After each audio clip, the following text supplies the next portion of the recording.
ሰላም ሰላም፣ ይህ ቀለም አካዳሚ ኦንላይን ማስተማሪያ ክላስ ነው። በዚህ ኦንላይን ክላስ አማርኛ፣ እንግሊዘኛ፣ ሂሳብና ሌሎች ትምህርቶችን እናስተምራለን። ስለሆነም በሀገር ውስጥም በውጭም ሆናችሁ መማር የምትፈልጉ ልጆች +251 አስቀድማችሁ 9 23 14 67 69 ስልካችን ነው።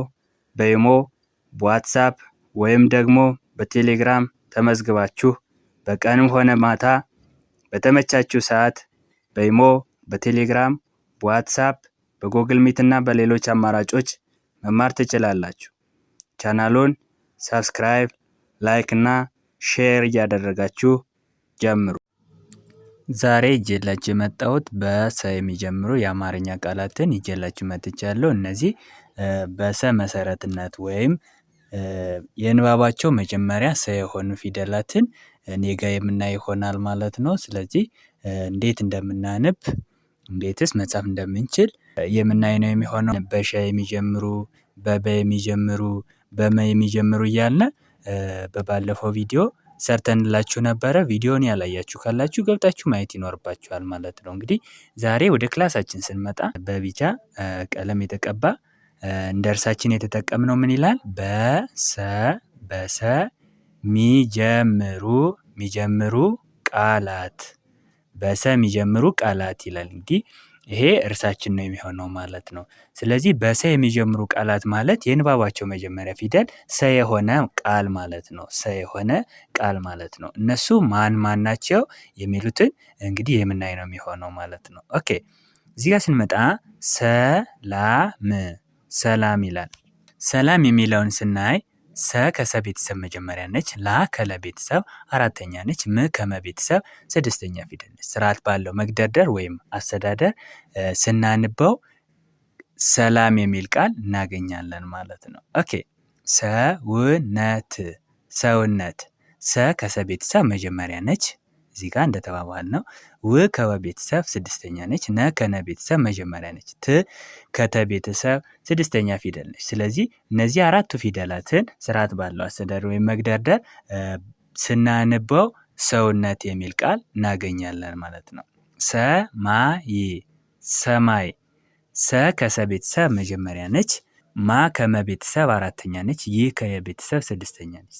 ስርዓት ባለው መግደርደር አንድ ላይ ስናነብ ሰማይ የሚል ቃል እናገኛለን ማለት ነው። ሰለቀ፣ ሰ ከሰ ቤተሰብ መጀመሪያ ነች፣ ለ ከለ ቤተሰብ መጀመሪያ ነች፣ ቀ ከቀ ቤተሰብ መጀመሪያ ነች። በመጀመሪያ ድምጾች የተመሰረተ ቃል ነው። ስለዚህ እነዚህ ሶስቱ ፊደላትን አንድ ላይ አገጣጥመን ስናነብ ሰለቀ የሚል ቃል እናገኛለን ማለት ነው። ሰማ ይላል።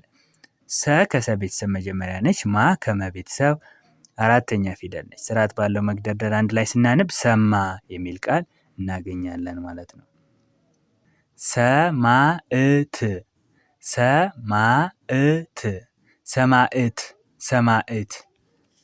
ሰማዕት የሚለውን ስናይ ሰ ከሰ ቤተሰብ መጀመሪያ ነች፣ ማ ከመ ቤተሰብ አራተኛ ነች፣ እዚህ ጋር እንደተነጋገር ነው። ከአይኑ አ ቤተሰብ ስድስተኛ ነች፣ ት ከተ ቤተሰብ ስድስተኛ ነች። ስርዓት ባለው መግደርደር አንድ ላይ ስናንብ ሰማዕት የሚል ባለ አራት ሆሄ ቃል እናገኛለን ማለት ነው። ሰለጠነ፣ ሰ ከሰ ቤተሰብ መጀመሪያ ነች፣ ለ ከለ ቤተሰብ መጀመሪያ ነች፣ ጠ ከጠ ቤተሰብ መጀመሪያ ነች፣ ነ ከነ ቤተሰብ መጀመሪያ ነች። ስለዚህ ስርዓት ባለው መግደርደር ወይም አስተዳደር አንድ ላይ ስናንብ ሰለጠነ የሚል ባለ አራት ሆሄ ቃል እናገኛለን ማለት ነው። ሰላይ፣ ሰ ከሰ ቤተሰብ መጀመሪያ፣ ላ ከለ ቤተሰብ አራተኛ፣ ይ ከየ ቤተሰብ ስድስተኛ። ስርዓት ባለው አስተዳደር ወይም መግደርደር አንድ ላይ ስናንብ ሰላይ ይላል።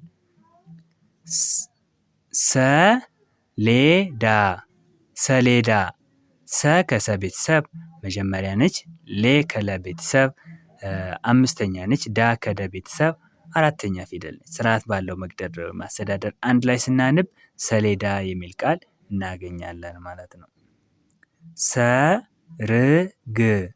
ሰርግ፣ ሰ ከሰ ቤተሰብ መጀመሪያ ነች። ር ከረ ቤተሰብ ስድስተኛ ነች። ግ ከገ ቤተሰብ ስድስተኛ ፊደል ነች። ስርዓት ባለው መግደርደር ወይም አስተዳደር አንድ ላይ ስናነብ ሰርግ ይላል። ሰላጣ ሰላጣ። ሰ ከሰ ቤተሰብ መጀመሪያ ነች። ላ ከለ ቤተሰብ አራተኛ ነች። ጣ ከጠ ቤተሰብ አራተኛ ፊደል ነች። ስርዓት ባለው መግደርደር ወይም አስተዳደር አንድ ላይ ስናነብ ሰላጣ ይላል ማለት ነው። ሰልፍ ሰልፍ። ሰ ከሰ ቤተሰብ መጀመሪያ ነች። ል ከለ ቤተሰብ ስድስተኛ ነች። ፍ ከፈ ቤተሰብ ስድስተኛ ፊደል ነች። ስርዓት ባለው መግደርደር የሚያስተዳደር አንድ ላይ ስናነብ ሰልፍ የሚል ቃል እናገኛለን።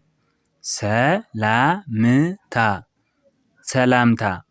ሰ ከሰ ቤተሰብ መጀመሪያ ነች። ላ ከለ ቤተሰብ አራተኛ ነች። ም ከመ ቤተሰብ ስድስተኛ ነች። ታ ከተ ቤተሰብ አራተኛ ፊደል ነች። ስርዓት ባለው መግደርደር አንድ ላይ ስናነብ ሰላምታ ይላል። ሰማንያ ሰማንያ።